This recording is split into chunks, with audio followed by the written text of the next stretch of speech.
एक बड़ी प्रॉब्लम मेरे साथ में खड़ी हुई है। मेरे साथ में कभी न कभी कोई ऐसी प्रॉब्लम खड़ी होती ही रहती है। ये बताओ, आप लोग मुझे खुद बताना कि इसमें मेरी गलती क्या है?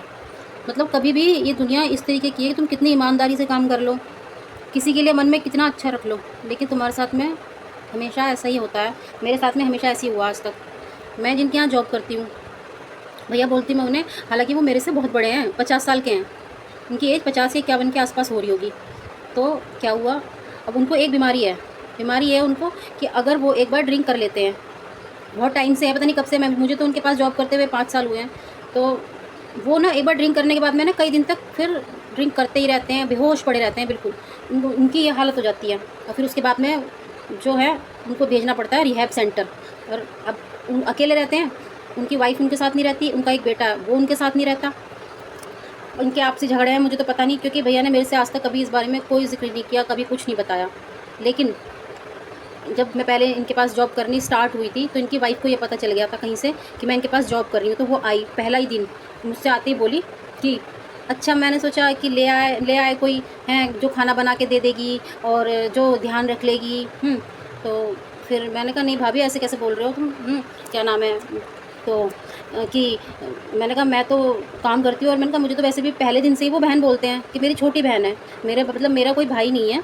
तो मैंने उनको अपना भाई माना कि वो इस मतलब जब मैं फर्स्ट दिन रही थी तो उन्होंने कहा था तेरे को कोई दिक्कत नहीं है, तू मेरे पास जॉब करेगी तो ऐसे रहेगी जैसे तू मेरी छोटी बहन है। तो मैं उसी दिन से उन्हें भैया बोलती हूँ। मैं प्रॉपर अपने दिल से ऐसे मानती हूँ जैसे मेरा बड़ा भाई है, कोई बात पूछनी हो, कोई मैं किसी चीज़ के लिए परेशान हो रही हूँ, तो मैं ऐसे बोलती हूँ जैसे कोई अपने भाई से शेयर कर देता, तो मैं ऐसे बता देती हूँ उनको सारी बातें। तो क्या होता है, चलो जब मैं जॉब करती रही ठीक है, बीच में भी इन्होंने एक बार ड्रिंक कर ली और ये इनको इनकी वाइफ़ ने रिहैब सेंटर भेज दिया।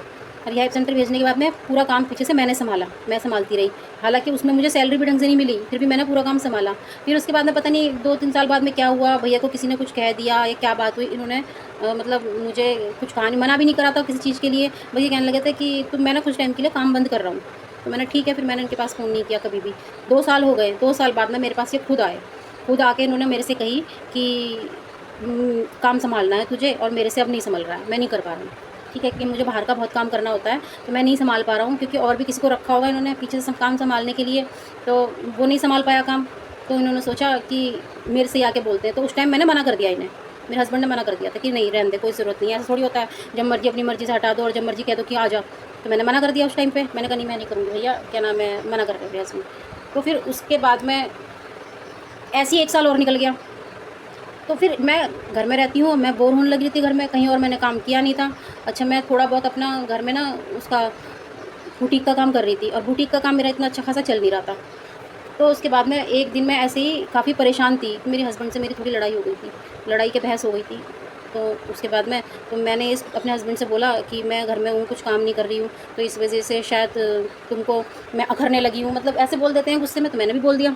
और उस दिन मैं इतनी परेशान थी, मैं रो भी रही थी, तो मैंने भैया के पास फ़ोन मिला दिया। भैया आप ना मैंने उनसे ये कहा कि भैया, ये नहीं कहा मैंने कि आप मुझे रख लो, मैंने कहा भैया मेरी कहीं जॉब ढूँढ दो आप। हुँ, तो उन्होंने कहा, मैं रो रही थी उस टाइम, तो कहने लगे कि अच्छा तू परेशान मत हो। उस टाइम तो उन्होंने फ़ोन काट दिया। उसके 2 या 3 दिन बाद भैया आए। उन्होंने मेरे से कहा मधु, क्या नाम है, तुझे मैंने एक नया काम शुरू किया है, तो तुझे ना उसका अकाउंट सँभालना है। तो मैंने अभी कभी अकाउंट किया नहीं था, तो उन्होंने कहा था कोई बात नहीं, मैं सिखा दूँगा तुझे।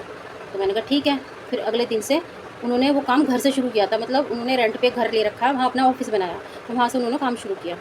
तो भई जब मैं गई पहले दिन, मेरा मन भी नहीं लगा, तो मैंने ये सोचा, मैंने कहा यार घर से क्या काम होता होगा, है ना? तो मैंने ना, उनकी मम्मी भी थी वहाँ पे, अपनी मम्मी आई हुई थी, पहले उनके पापा की डेथ हो गई, तो पहले मम्मी-पापा गाँव में रहते थे, तो अब ना मम्मी आ गई, उनके पास ही रह रही थी, ठीक है। तो फिर मैंने उनकी मम्मी से भी बात कही, मैंने कहा सच में भैया को ज़रूरत है किसी काम की? मैंने ये सोचा कहीं ऐसा ना हो कि जब मैंने भैया से रोक के कहा तो उन्होंने मुझसे इमोशंस में कह दिया हो। तो भैया बोलने लगे कि नहीं, नहीं ऐसी कोई बात नहीं है, और मुझे काम ज़रूरत है कि एक बंदा चाहिए जो मेरा अकाउंट सँभाल सके, क्योंकि मैं ये सब नहीं सँभाल सकता हूँ। तो मैंने कहा ठीक है भाई, मैं रेगुलर काम करने लगी। इस बीच इनकी वाइफ़ आती थी, दिन में खाना-वाना बना के चली जाती थी, मतलब बोलचाल है, और ये रहती साथ में नहीं थी। पता नहीं, मुझे नहीं पता क्या प्रॉब्लम, मैंने कभी पूछने की कोशिश भी नहीं करी। इतने 4-5 सालों में मैंने कभी नहीं पूछा, ना भैया ने मुझे कभी कुछ बताया।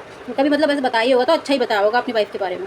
लेकिन इनकी वाइफ़ जब से मुझसे मिली, जब भैया चले गए थे रिहैब सेंटर, तब भी उनकी बुराई करती थी। इसने मेरी ज़िंदगी ख़राब कर दी है, ये ड्रिंक करता है, मैं इतने साल से झेल रही हूँ, ये मुझे तलाक भी नहीं दे रहा है, मैं इसे तलाक देने को भी तैयार हूँ, और ये रोई मेरे सामने। तो मैंने ये सोचा कि इनकी वाइफ़ की गलती नहीं है कुछ भी, इनकी गलती है। मैं ये सोचने लगी कि इन्होंने भाभी को